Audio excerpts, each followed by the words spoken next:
Rheta Childe Dorr. Rheta Louise Childe Dorr, born in 1868, died in 1948, was an American journalist, suffragist newspaper editor, writer, and political activist. Dorr is best remembered as one of the leading female muckraking journalists of the Progressive era, and as the first editor of the influential newspaper, The Suffragist.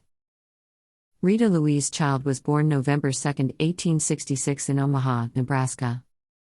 She was the second child in a family of 4 daughters and 2 sons born to the former Lucy Mitchell and Edward Payson Childe, a New York-born druggist. One night when she was just 12 years old, Childe and her sister snuck out of the family home against their father's wishes to hear Susan B.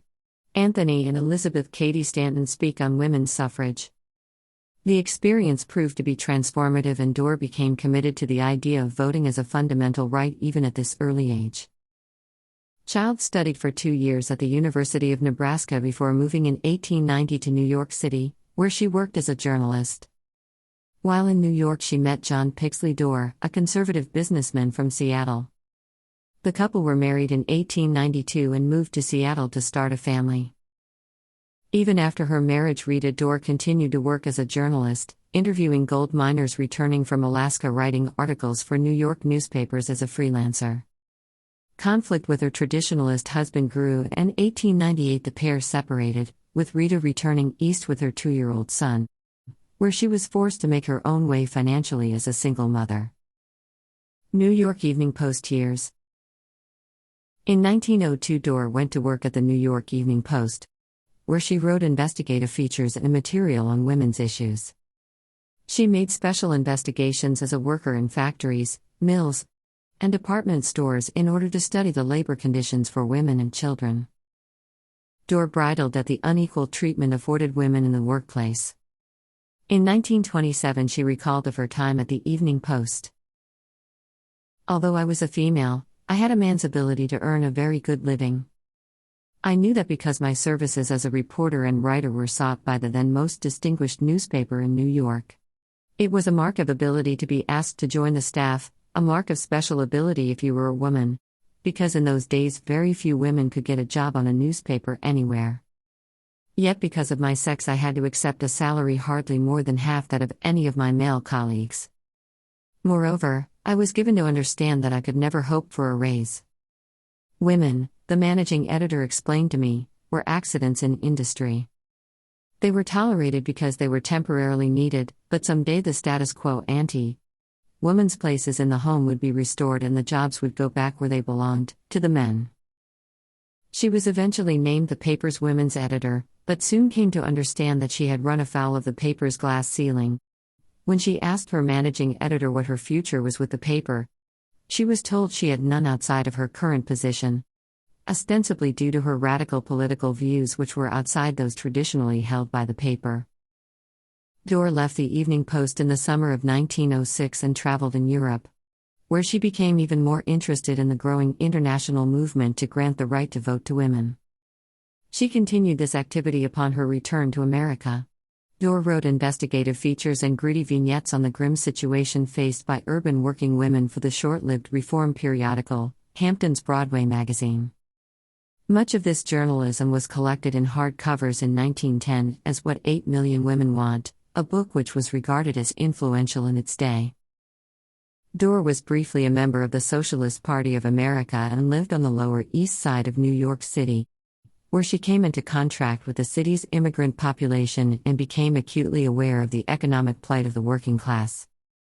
Dorr's political activity included picketing for striking workers in the garment industry and working with the Women's Trade Union League on behalf of social legislation such as the minimum wage, the 8-hour day, and women's right to vote. Dorr's political efforts were instrumental in building the coalition of social reformers that forced the first major investigation by the U.S. Bureau of Labor into the conditions faced by female workers. In 1914, Dorr became the first editor of The Suffragist, official organ of the Congressional Union for Women's Suffrage, the organizational forerunner of the National Women's Party. European correspondent. Dorr dropped out of the Socialist Party over its opposition to American entry into World War I and her belief that the organization favored the tyranny of a German victory in the conflict. Nevertheless, Dorr for a time retained a faith in the cause of socialism, only abandoning her allegiance to that idea in the early 1920s, following her experiences in revolutionary Russia and Czechoslovakia. Dorr worked as a European correspondent for the New York Evening Mail, 10, with her writing syndicated to numerous other papers.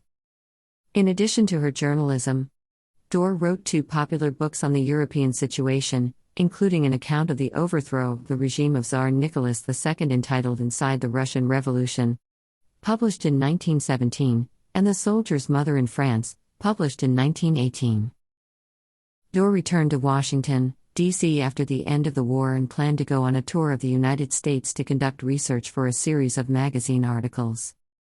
This plan was cut short, however, when late in the night of November 18, 1919, Dorr was hit by a motorcycle and was hospitalized with a broken arm and other serious injuries. The accident effectively ended the active period of Dorr's life, leaving a lasting impact on her memory and health. From 1920, Dorr became active in Republican Party politics, working on the presidential campaign of Warren G. Harding and becoming a member of the Women's National Republican Club. Her personal politics became increasingly conservative in her later years.